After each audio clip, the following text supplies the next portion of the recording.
मेरे प्यारे छात्रों, रीढ़ की हड्डी पढ़ते समय हम देख चुके हैं कि उमा पान की तश्तरी लाती है और उसी समय उसका चेहरा ऊपर हो उठता है और नाक पर रखी हुई सुनहरी रीम वाला चश्मा गोपाल प्रसाद और शंकर देखते हैं और दोनों बाप बेटे चौंक उठते हैं। तो यहाँ तक हमने देखा था। इसके आगे हम देखेंगे पन्ना 37 पर गोपाल प्रसाद और शंकर एक साथ चश्मा।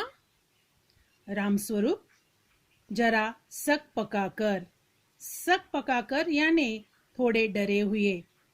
जी, वह पिछले महीने में इसकी आंखें दुखने लग गई थी, सो कुछ दिनों के लिए चश्मा लगाना पड़ रहा है। यानी चश्मे की वजह वे बता रहे हैं कि किस कारण उमा चश्मा पहनी हुई है। तो बताते हैं कि पिछले महीने में उसकी आंख दुख रही थी, इसलिए आंख ठीक होने तक ये चश्मा उसे पहनना पड़ेगा। गोपाल प्रसाद, पढ़ाई वढ़ाई की वजह से तो नहीं है कुछ, यानी पढ़ाई ज्यादा की इसकी कारण तो नहीं है। तो पन्ना क्रमांक 38 पर हम देखेंगे रामस्वरूप, नहीं साहब, वह तो मैंने अर्ज किया ना। गोपाल प्रसाद, संतुष्ट होकर कुछ कोमल स्वर में, बैठो बेटी, अर्ज करना यानी वजह बताना कि उसकी आंख दुख रही थी इसलिए उसने चश्मा पहना है, यह मैंने आपको बताया। फिर गोपाल प्रसाद संतुष्ट हो जाते हैं, यानी वे उसकी तरफ देखते हैं और कोमल स्वर में कहते हैं कि बैठो बेटी। रामस्वरूप, वहां बैठ जाओ उमा, उस तख्त पर अपने बाजे वाजे के पास। उमा बैठती है। बाजा वाजा यानी उसके बजाने के जो इंस्ट्रूमेंट थे वह लाकर सामने रखे गए थे और उस तख्त पर ही उसे बैठने का इशारा उसके पिताजी यानी रामस्वरूप जी करते हैं कि अपने जो वाद्य है उसके साथ ही बैठ जाओ।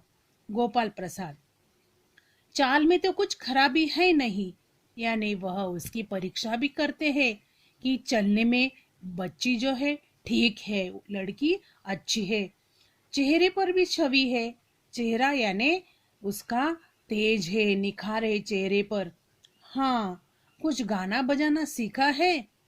रामस्वरूप, जी हाँ, सितार भी और बाजा भी। सुनाओ तो उमा एक आध गीत के साथ, सितार के साथ।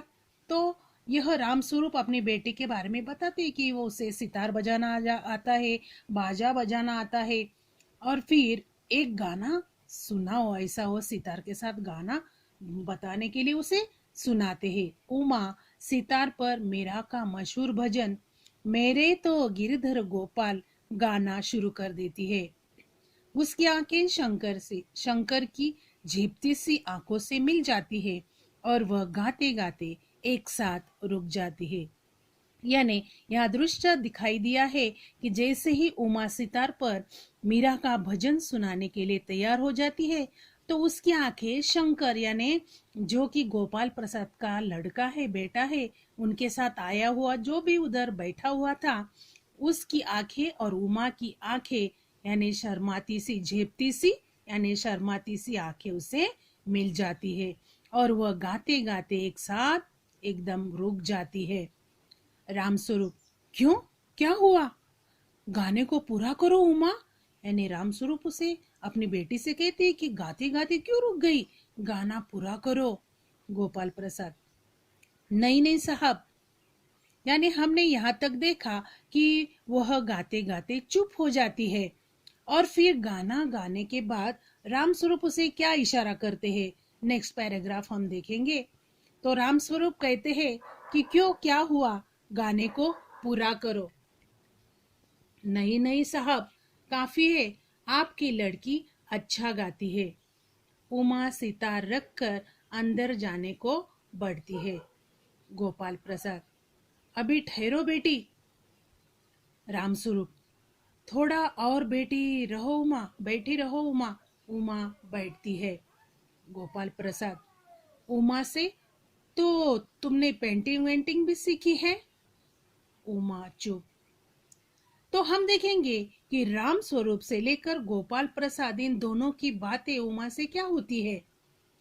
तो उमा जब गाना गाते हुए चुप हो जाती है तो गोपाल प्रसाद कहते हैं कि अब काफी है, इतना बस है, लड़की अच्छा गाती है। और उतना होने के बाद उमा सितार को नीचे रखती है और अंदर जाने को बढ़ती है। तो गोपाल प्रसाद उसे प्रश्न बताते हैं कि अभी ठहरो, इतने जल्दी अंदर मत जाओ, और उसे रुकवाते हैं। और राम स्वरूप उसे कहते हैं कि थोड़ा और बैठी रहो उमा, और उमा बैठ जाती है। उसके बाद वे प्रश्न करते हैं, गोपाल प्रसाद उसे लड़की से प्रश्न करते हैं कि तुमने पेंटिंग वेंटिंग भी सीखी है। उस समय उमा कुछ भी नहीं कहती। आगे देखेंगे।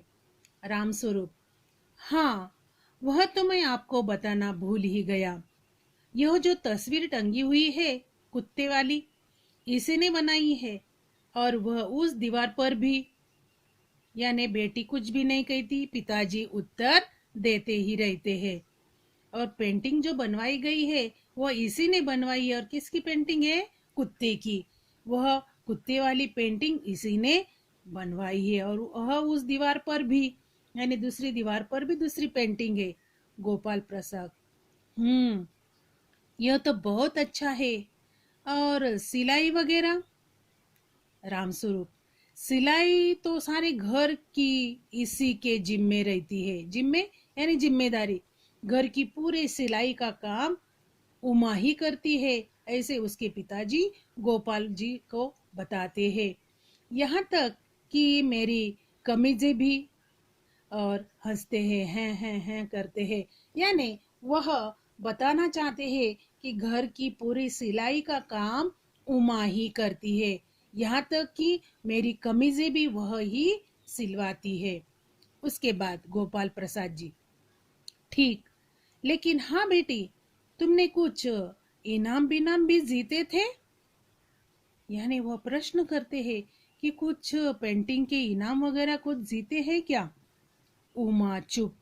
राम स्वरूप इशारे के लिए खांसते हैं, लेकिन उमा चुप है, उसी तरह गर्दन झुकाए। गोपाल प्रसाद अधीर हो उठते हैं और राम स्वरूप सक पकाते हैं। सक पकाना फिर से मैं बताना चाहूंगी। सक पकाना यानी अपनी बातों को छिपाना। जो सच बातें हैं उन्हें वे छिपाना चाहते हैं, यानी बोलने में वे थोड़ा सा हिचक जाते हैं। तो इस प्रकार जब गोपाल प्रसाद और राम स्वरूप इन दोनों की बातें होती है, उस समय उमा चुप ही नजर आती है और वे खांसते हैं राम प्रसाद जी की क्या किया जाए। तो इस प्रकार राम स्वरूप उस समय सग पकाते हैं और उमा उसी तरह गर्दन झुकाए वहां ही बैठी है। तो यहाँ तक आज हमने देखा है। और इस प्रकार ये उमा की परीक्षा किस प्रकार की जा रही है। उमा किस प्रकार गाना गाती है, दिखने में कैसी है, चाल कैसी है, कैसे गाना गाती है, सिलाई पुताई आती है या नहीं, पेंटिंग बेंटिंग आती है या नहीं। और इस प्रकार के बहुत सारे प्रश्न उमा से कहे गए हैं। तो इसकी जानकारी आज हमने ली है।